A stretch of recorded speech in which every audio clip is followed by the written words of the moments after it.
दोस्तों, एक पल के लिए शेयर बाजार के चार्ट्स को भूल जाइए और भारत की इकोनॉमी को एक मशीन की तरह सोचिए। जब एक देश कंजम्पशन से निकलकर मैन्युफैक्चरिंग की तरफ बढ़ता है तो सबसे पहले क्या बदलता है? क्या जूते चप्पल ज्यादा बिकते हैं? नहीं। क्या साबुन तेल ज्यादा बिकता है? नहीं। सबसे पहले बिकती हैं वो मशीनें जो इन सब चीजों को बनाती हैं, और सबसे मोटा पैसा वो कमाते हैं जो इन फैक्ट्रियों को खड़ा करने के लिए मशीनें और टेक्नोलॉजी बेचते हैं। नई फैक्ट्रियों के लिए मोटर्स चाहिए, बिजली के लिए ट्रांसफार्मर्स और टरबाइंस चाहिए, और उस बिजली को पहुंचाने के लिए ट्रांसमिशन टावर्स चाहिए। इसे हम कहते हैं कैपिटल गुड्स कंपनीज। और यही कंपनियां किसी भी देश की केपेक्स साइकिल यानी कैपिटल एक्सपेंडिचर का असली हार्ट होती हैं। आज हम कोई सतही बात नहीं करेंगे। आज हम कैपिटल गुड्स सेक्टर की 5 ऐसी कंपनियों का पोस्टमार्टम करेंगे जो भारत के केपेक्स साइकिल यानी पूंजीगत व्यय चक्र की असली खिलाड़ी हैं। हम उन 5 कंपनियों को डिकोड करेंगे जो फैक्ट्रीज को मशीनें देती हैं, पावर प्लांट्स को टरबाइन देती हैं और डिफेंस को क्रिटिकल पार्ट्स देती हैं। अगर आप अगले 5 से 10 साल के लिए एक बड़ा पोर्टफोलियो बनाना चाहते हैं तो यह सेक्टर आपकी वॉच लिस्ट में जरूर होना चाहिए। हम Q3FE26 यानी दिसंबर 2025 के ताजा नतीजों, ऑर्डर बुक और सबसे जरूरी इनमें छिपे रेड फ्लैग्स यानी जोखिमों को डिकोड करेंगे।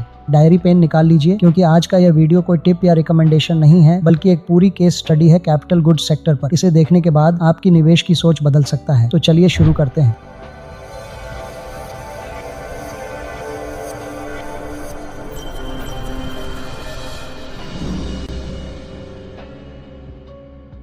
नमस्कार दोस्तों, मैं हूं कृष्णा और स्वागत है आपका अपने चैनल निवेश इन हिंदी पर, जहां हमारी कोशिश है सही सोच, सही निवेश और एक मजबूत भविष्य। Section 2, why this sector. सबसे पहले समझते हैं कि कैपिटल गुड्स आखिर है क्या। देखिए, जब भी कोई कंपनी अपनी कैपेसिटी बढ़ाना चाहती है या कोई नई फैक्ट्री लगाती है तो उसे सबसे पहले क्या चाहिए? Machines, Motors and generators, gear boxes, transmission lines. ये वो सामान है जिसे आप एक बार खरीदते हैं और ये आपको अगले 10-20 साल तक कमा कर देता है। इसीलिए इसे कैपिटल गुड कहते हैं। इस सेक्टर की सबसे बड़ी खूबसूरती है ऑपरेटिंग लेवरेज। जब इन कंपनियों के पास ऑर्डर्स बढ़ते हैं तो इनका प्रॉफिट सिर्फ बढ़ता नहीं है बल्कि एक्सप्लोड होता है। क्यों? क्योंकि इनकी फिक्स्ड कॉस्ट सेम रहती है और ऊपर की सारी कमाई सीधे प्रॉफिट में जुड़ जाती है। लेकिन ध्यान रहे, यहाँ एंट्री बैरियर बहुत हाई है। आप और मैं कल उठकर टरबाइन बनाने की कंपनी नहीं खोल सकते। इसके लिए टेक्निकल एक्सपर्टाइज और सालों का भरोसा चाहिए। इसीलिए जो पुरानी कंपनियां हैं उनका मोट यानी सुरक्षा घेरा बहुत मजबूत है। अब समझते हैं व्हाई नाउ यानी अब क्यों को। JP मॉर्गन और डेलॉयट की ताजा रिपोर्ट्स बताती हैं कि FY26 में भारत की GDP ग्रोथ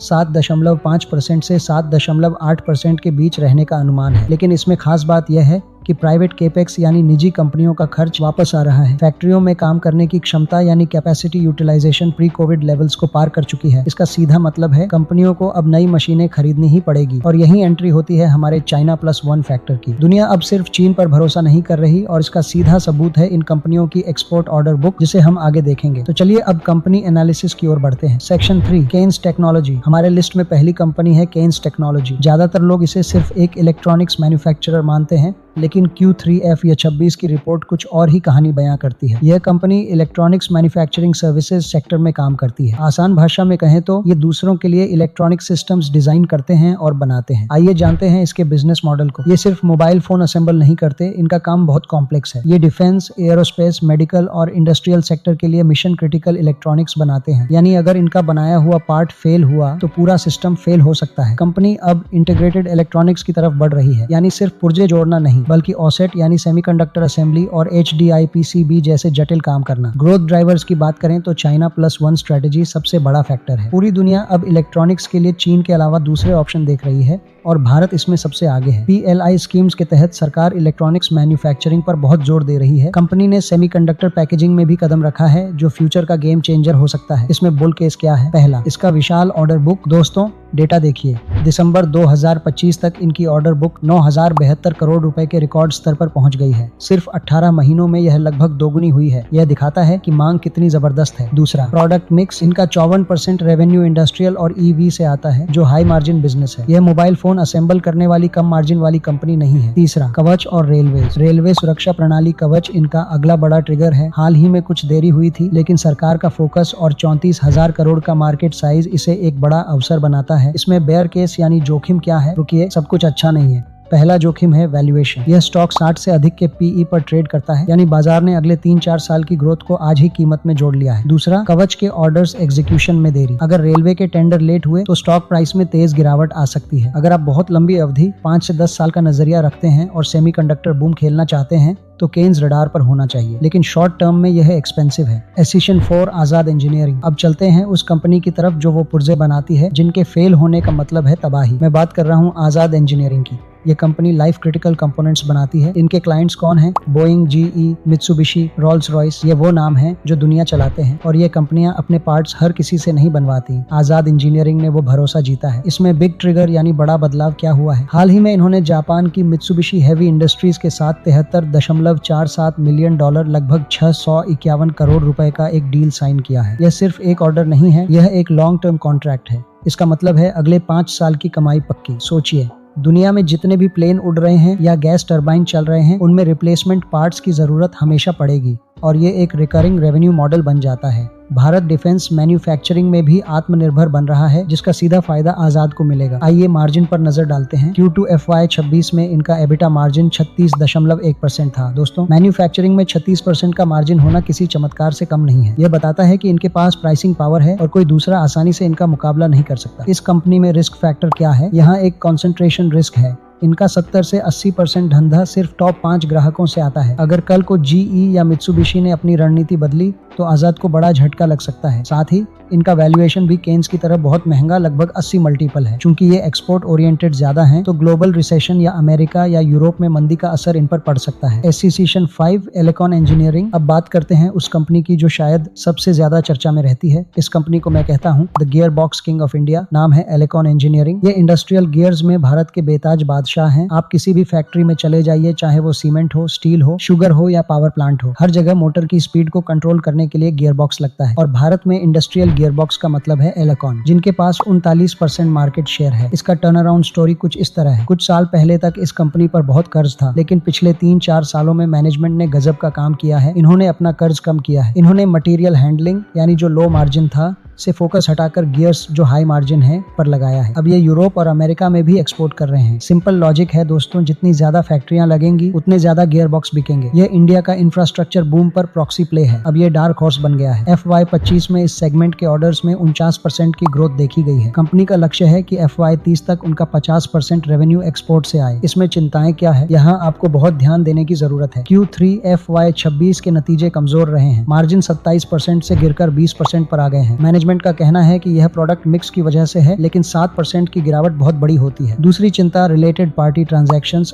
RPTs। विश्लेषकों ने अक्सर इस पर सवाल उठाए हैं। हालांकि ऑडिटर्स ने इसे क्लीन चिट दी है, लेकिन एक निवेशक के तौर पर आपको इसकी एनुअल रिपोर्ट ध्यान से पढ़नी चाहिए। तो इसमें आगे क्या करें? एलेकॉन एक कैश रिच और डेट फ्री कंपनी है। अगर ये 20% के आसपास मार्जिन बनाए रखती है तो यह लंबी अवधि के लिए एक अच्छा कंपाउंडर हो सकता है, लेकिन शॉर्ट टर्म में मार्जिन का दबाव रहेगा। एसिशन 6 TD पावर सिस्टम्स। फैक्ट्री लग गई, मशीन आ गई, गियर बॉक्स लग गया, लेकिन इन सबको चलाने के लिए क्या चाहिए? बिजली। यहाँ आती है हमारी चौथी कंपनी TD पावर सिस्टम्स। ये कंपनी AC जनरेटर्स और इलेक्ट्रिक मोटर्स बनाती है। इनके generator thermal power, hydro power और वेस्ट टू एनर्जी प्लांट्स में लगते हैं। और सबसे बड़ी बात, दुनिया ग्रीन एनर्जी की तरफ जा रही है और TD पावर के पास ग्रीन एनर्जी से जुड़े प्रोडक्ट्स का बहुत बड़ा पोर्टफोलियो है। ये कंपनी एक हिडन बैकबोन की तरह है। हो सकता है आपने इसका नाम ज्यादा न सुना हो, लेकिन इनके बिना पावर प्लांट्स अधूरे हैं। इनका एक्सपोर्ट भी बहुत स्ट्रांग है और बैलेंस शीट काफी क्लीन है। ये 1 मेगावाट से 200 मेगावाट के जनरेटर्स बनाते हैं। Q3 FY26 में इनके कुल ऑर्डर्स में 84% हिस्सा एक्सपोर्ट्स का था। सोचिए, यह company make in India for the world का असली उदाहरण है। दिसंबर 2025 में इन्होंने अपना तीसरा प्लांट शुरू कर दिया है। इससे इनकी उत्पादन क्षमता बढ़ जाएगी। मैनेजमेंट ने FY27 के लिए 2200 करोड़ रुपए के रेवेन्यू का गाइडेंस दिया है, जो बहुत ही पॉजिटिव संकेत है। सबसे अच्छी बात, यह कंपनी डेट फ्री यानी कर्ज मुक्त है और इनके पास काफी कैश पड़ा हुआ है। इनका ROCE 30% से ऊपर है, जो कैपिटल गुड्स सेक्टर में बहुत दुर्लभ है। यह एक सुरक्षित और संतुलित दाम लगता है। कमोडिटी के प्राइसेस जैसे कॉपर, स्टील के दाम बढ़ने पर इनके मार्जिन पर असर पड़ सकता है। एसिशन 7 स्किपर लिमिटेड। अब बात करते हैं पावर को एक जगह से दूसरी जगह ले जाने की। आखिरी लेकिन सबसे दिलचस्प कंपनी कंपनी है जिसका नाम है स्किपर लिमिटेड। दुनिया भर में ग्रीन एनर्जी की बात हो रही है, लेकिन उस बिजली को एक जगह से दूसरी जगह ले जाने के लिए चाहिए ट्रांसमिशन टावर्स, और स्किपर इसमें दुनिया की टॉप 10 कंपनियों में आती है। सरकार का फोकस है कि रिन्यूएबल एनर्जी, सोलर और विंड को ग्रिड से जोड़ा जाए। इसके लिए हजारों किलोमीटर की नई ट्रांसमिशन लाइनें बिछाई जा रही हैं। इसका सीधा ऑर्डर स्किपर को मिलता है। ये टावर डिजाइन से लेकर मैन्युफैक्चरिंग और टेस्टिंग तक सब कुछ इन हाउस करते हैं, जिससे इनका मार्जिन बेहतर रहता है। स्किपर का लक्ष्य है दुनिया का सबसे बड़ा टावर निर्माता बनना। ये अपनी क्षमता को 3.75 लाख टन से बढ़ाकर 4.5 लाख और फिर 6 लाख टन कर रहे हैं। दिसंबर 2025 तक इनकी ऑर्डर बुक 9,000 करोड़ पार कर चुकी है। Q3 FY26 में इनका रेवेन्यू 21% बढ़ा है और प्रॉफिट 40% बढ़ा है। मार्जिन भी सुधरकर 10.3% हो गए हैं। बाकी कंपनियों के मुकाबले स्किपर का वैल्यूएशन अभी भी सस्ता, लगभग 24x है, जो इसे वैल्यू पिक बनाता है। रिस्क की बात करें तो यह company heavy capital intensive business है। बिजनेस को रन करने के लिए बहुत अधिक कैपिटल की जरूरत होती है। कमोडिटी प्राइस के प्राइस बढ़ने से मार्जिन पर सीधा इफेक्ट होगा। गवर्नमेंट डिपेंडेंट बिजनेस है। ऑर्डर में डिले होने से हाई इन्वेंट्री लॉस पॉसिबल है। SCCI on 8 comparison and conclusion. तो दोस्तों, इन 5 कंपनियों को याद रखने का आसान तरीका क्या है? फर्स्ट, केन्स। अगर आपको लगता है इलेक्ट्रॉनिक्स का फ्यूचर है, अगर आप भविष्य की तकनीक और सेमीकंडक्टर पर दाम लगाना चाहते हैं तो केन्स बेस्ट है, लेकिन याद रहे ये महंगे हैं। गिरावट पर ही खरीदना समझदारी होगी। सेकेंड, आजाद। अगर आप एरोस्पेस और डिफेंस की बारीकियों पर बुलिश हैं, सही वैल्यूएशन पर लिया जा सकता है। थर्ड, एलेकॉन। अगर आप general manufacturing and factory capex पर दाम लगाना चाहते हैं तो यह कंपनी शानदार है, लीडर है, लेकिन मार्जिन पर नजर रखना जरूरी है। Fourth, TD power. एक बहुत ही सुरक्षित और मजबूत खिलाड़ी है। एक्सपोर्ट्स और डेट फ्री होना इसकी ताकत है। अगर आप एनर्जी ट्रांजिशन और पावर पर फोकस करना चाहते हैं तो इसे चुन सकते हैं। Fifth, skipper. अगर आप इंफ्रास्ट्रक्चर और पावर ग्रिड पर भरोसा करते हैं और अगर ग्लोबल ग्रिड का काम चलता रहा तो स्किपर लिमिटेड अभी भी सस्ती मिल रही है और बड़ी ग्रोथ दिखा सकती है। ये पांचों एक ही थीम के अलग अलग खिलाड़ी हैं। आप अपनी रिस्क क्षमता के हिसाब से इन्हें स्टडी कर सकते हैं। दोस्तों, यह कोई निवेश सलाह यानी इन्वेस्टमेंट एडवाइस नहीं है। मैं सेबी रजिस्टर्ड एडवाइजर नहीं हूँ। यह रिसर्च सिर्फ शिक्षा के उद्देश्य से है। अपनी मेहनत की कमाई लगाने से पहले